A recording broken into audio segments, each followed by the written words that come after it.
शक्तीपीठ महामार्गाच्या विरोधात विटा तहसील कार्यालयावर निघाला शेतकरी आक्रोश मोर्चा। तहसील कार्यालयात मोर्चेकऱ्यांचा ठिय्या। पहाटे 2 वाजता सर्वेक्षण का करत आहे? राजू शेट्टी यांचा प्रांताधिकाऱ्यांना सवाल, तर मुख्यमंत्र्यांच्या आगामी दौऱ्यात अडथळे आणण्याचा दिला इशारा। शक्तीपीठ महामार्गाच्या विरोधात विटा तहसील कार्यालयावर आज शेतकरी आक्रोश मोर्चा काढण्यात आला। खासदार राजू शेट्टीही या मोर्चामध्ये उपस्थित होते। विटा तहसील कार्यालयामध्ये जात मोर्चेकऱ्यांनी ठिय्या मांडला। पहाटे 2 वाजता सर्वेक्षण का करताय असा राजू शेट्टी यांनी प्रांताधिकाऱ्यांना सवाल केला।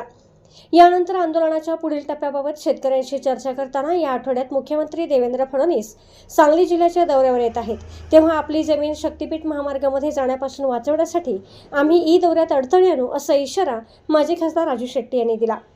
यानंतर प्रांताधिकारी विक्रमसिंह बादल, उपविभागीय अधिकारी विपुल पाटील, तहसीलदार योगेश टोनपे यांनी मोर्चेकरांचे निवेदन स्वीकारले। विटाजवळील भाग्यनगर, नागेवाडी यासह अनेक गावांमध्ये पोलीस बळाचा वापर करून सलग 2 दिवस शक्तीपीठ महामार्गाचे ड्रोन सर्वेक्षण करण्याचा प्रयत्न झाला।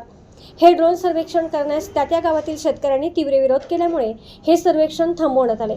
या दरम्यान पोलीस आणि शेतकऱ्यांमध्ये अनेक ठिकाणी झटापट देखील झाली। या निषेधार्थ आज विटाजवळील भागातील शेतकऱ्यांनी एकत्रित येत विटा तहसील कार्यालयावर शेतकरी आक्रोश मोर्चा काढत शक्तीपीठ महामार्गाला विरोध दर्शवला।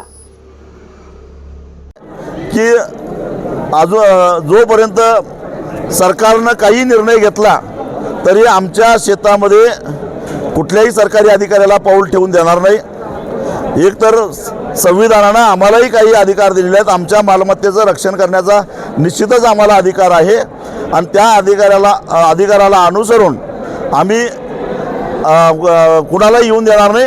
आणि रात्री अपरात्री दहशत माजवण्यासाठी हे खाकी गुंड जर का आमच्या वाड्या वस्तीवर यायला लागले तर वेळ प्रसंगी कायदा हातात घेऊन त्यांचाही बंदोबस्त करू असा इशारा आम्ही दिलेला आहे। मुख्यमंत्र्यांना पण अडवणार म्हणून तुम्ही सांगितलं, त्यांना सांगितलं की तुम्ही अशी सातत्यानं जर आगळीक करायला लागला तर मी असं ऐकलंय की सांगली जिल्ह्याच्या दौऱ्यावर मुख्यमंत्री येणार आहेत, त्यावेळी आम्हाला मग मुख्यमंत्र्यांना भर सभेत घुसून जाब विचारावा लागेल असा इशारा दिलेला आहे। गट लॉक केल्याचं शेतकरी तक्रार करतायत। ज्या मार्गावर शेतकऱ्यांनी गट लॉक केल्याच्या तक्रारी केल्या त्याच्यावर त्यांनी असं उत्तर दिलं, कारण ते उत्तर सांगू शकत नाहीत गट लॉक केलेला म्हणून, कारण अधिसूचना निघाल्याशिवाय गट लॉक करता येत नाही। परंतु बेकायदेशीररित्या गट लॉक करण्याचा प्रयत्न करत आहेत ते। त्यांनी सहाय्यक निबंधक सहकारी संस्था यांना मी तातडीनं एक पत्र लिहितो आणि कुठलाही गट आम्ही लॉक केलेला नाही असं कळवतो।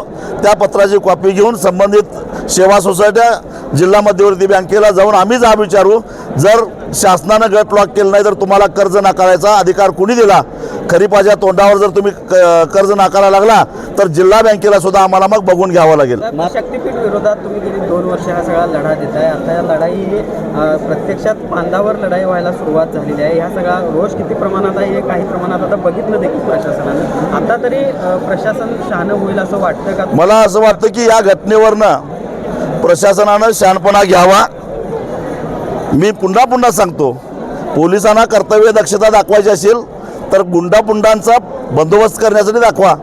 अरे तरण्याच्या पोरी पळवून नेल्या जात आहेत, अल्पवयीन मुली गायब झालेल्या आहेत, त्यांचा पत्ता लागत नाही, तिथं तुमची मर्दुमुकी दाखवा। अंमली पदार्थ राजरोस विकले जात आहेत, ड्रग पेडलर खुलेआम फिरतायत, त्यांच्या मुसकी आवळा। आणि मी त्यांना सांगितलं की मला 1 तास वेळ द्या, या विटा शहरामध्ये तुम्हाला पाहिजे तेवढा ड्रग इथं मी गोळा करून मी इथून जवळजवळ 100 किलोमीटर अंतरावर राहणारा माणूस आहे, तरीसुद्धा 1 तासात मी तुम्हाला पाहिजे तेवढा ड्रग या शहरातनं गोळा करून दाखवतो। मग हे काय चाललंय? तुमच्या बुडाखाली आग लागल्या त्याची